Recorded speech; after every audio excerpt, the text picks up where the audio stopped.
Now you see, this is what the cliffs want to do. You leave them alone. It's the sandy sandstone. It just crumbles away.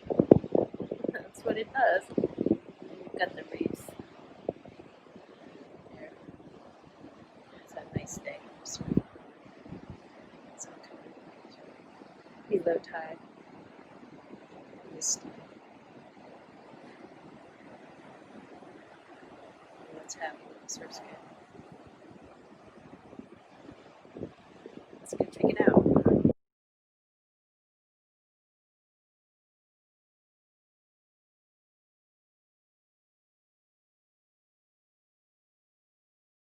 Stairway's been recently rebuilt. It's a kind of a constant process. Yeah, this is a great place. Location unnamed.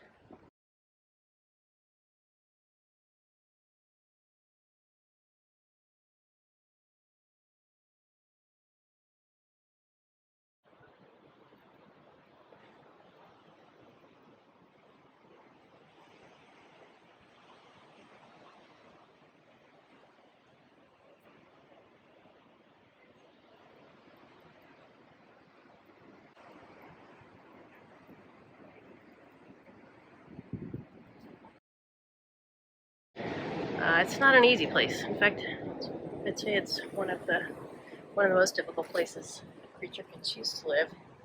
The tide goes out twice a day. They're baked in the sun. Salt changes, temperature changes, heat. It's rough. So here you see, get a sea anemone there, predator stings them, and they fall in there and grabs them and digest them. No. But they can't do that all day long.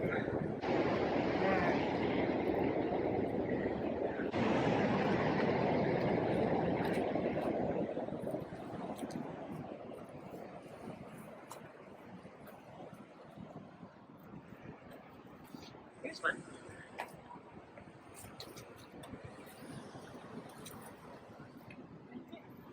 Oh, yeah, see? Now he's all sealed up, covered in a nice coating of shells, which provides camouflage, but also keeps him reflected from the rays of the sun, and holds in whatever moisture it needs to hold on to while it rests out this terrible time of the day. And this is a low tide, the king tide. So it's very low. So look at all these little barnacles. Highly volatile environment, a lot of movement, a lot of dynamics, and you've got to be flexible. So these guys have a strategy that works both ways. They can seal up real tight when they're stranded like this, and they're not going anywhere. They're really well sealed to that rock.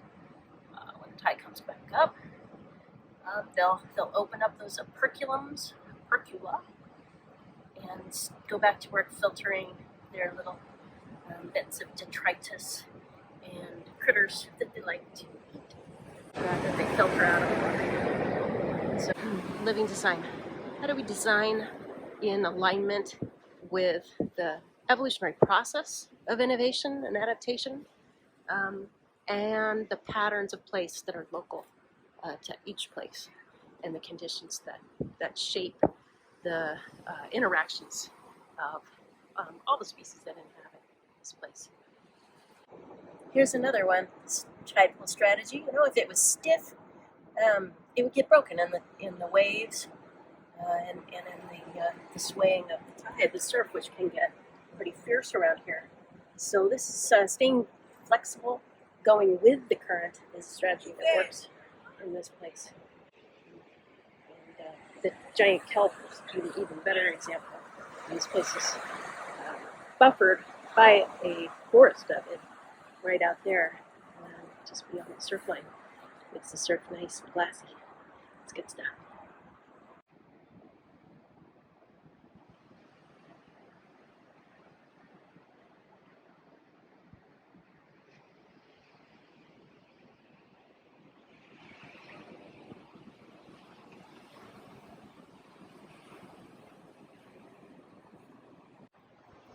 Alright, here we got some sort of gooseneck markers.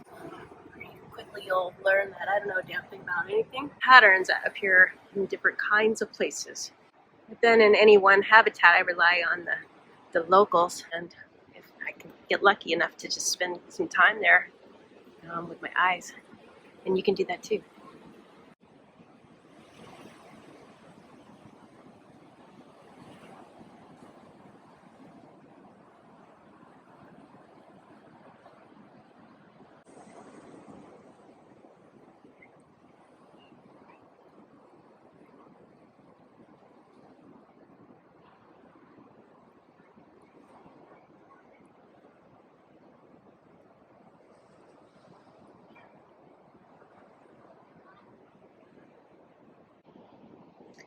If you spend a little time just looking, not projecting what you think something is, and not worrying about what the name of it is or what the parts are, how to pin them to a board and number them or name all the parts. We're not going to be doing that in Latin or in any other. We need some languages where we can all come together, and the patterns, I believe, are where we can do it because anybody can see them. So as different as we may interpret them and the different stories we tell about how they came to be, how they came into our lives and the relationships that we have with them and other people that we had good times in places like this with. All of that builds up over your lifetime and you pass it on to the next generation. And that's what culture is, right? That's biocultural renewal, as they call it. It's you and your culture and your people and your context of your environment changing over time, adapting, evolving, with individuals within it that push things forward and maintain them.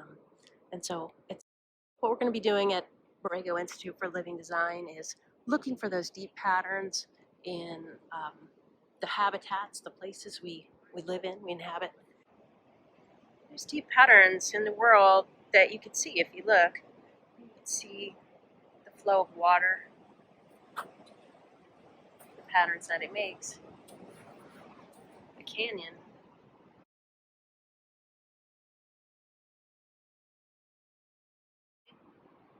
Water flows in regular ways and produces regular patterns that shape things over and over in predictable ways. With enough experience of the world, you start to really know those patterns so well that you can surf for free, as it were, on them. And here we are at this unnamed local spot that if I name, probably lose a digit. It could happen. The patterns of water flowing and the tides, the sun and the moon. And when you get a really good sense of familiarity with them, you can design for it in a way that's really not only beautiful and effective, efficient, but actually makes more. Surfers, for example, I don't know if you've ever tried to surf, but it's not an easy thing to do. But if you spend enough time out there, you get to know the ocean and its moods and its rhythms, which wave is better, where to be, where to paddle out to. And when you figure it out, you can actually harness that power of the wave to do something really incredible that is uniquely human. Well, I won't say that because I've been out there with dolphins surfing in the waves too. Lots of species actually do that. Surf for free. When you start designing with these patterns, you'll find that other species are as well because they're attuned to them. When you start doing that, that's when you set up the conditions for coevolution and where we can really surf for free off one another's energies. The power of the shared purpose that we have. Here you can see the pitted remains of creatures of the past, maybe sea urchins, maybe limpets and barnacles. This is what's left after the tide has had its way over long years. And you can see that the pattern of creatures long gone remain. When you come here with your children, when they're little, they pick things up and they just ask. They'll just say, well, why are these squares like this? Why are these lines this way? Why does the water go that way? Why? You know, they want to know, why does this rock have more pits than that one? They see those things. And that's what we want to nurture in them, because that's the pattern. You know, that's how you start to go, well, this is made in a way, it's composed molecularly in a way that's what it wants to do. So you have to work with it. You know, architects and designers know that about their materials. And that's another form of expertise. The artistry, as well as science and story, those are all crafts that have to be developed over time. And this pattern recognition skill and these design skills of aligning with that it's not going to come easily. The exquisite beauty of that, the fineness, the regularity, that has to be made by the hand of something greater. For me, it's more magical to think of it as emerging from the nature of the thing itself and me being part of it. And it's really 6 of one, half a dozen of the other, I suppose, but you can't rely on someone else to be holding the other half. When I see this, I'm struck by the miracle of it. I'm struck by the miraculousness of the deep patterns emerging and revealing themselves to me.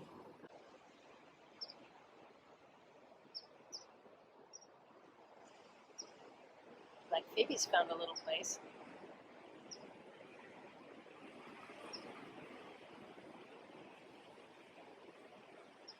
She'll swoop and grab an insect. That's what they do.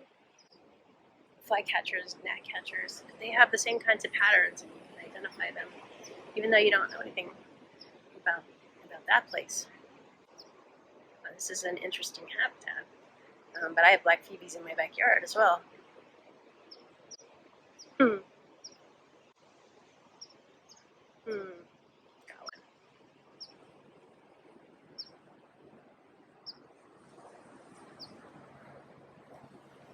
Is it aliens? Or is it positive?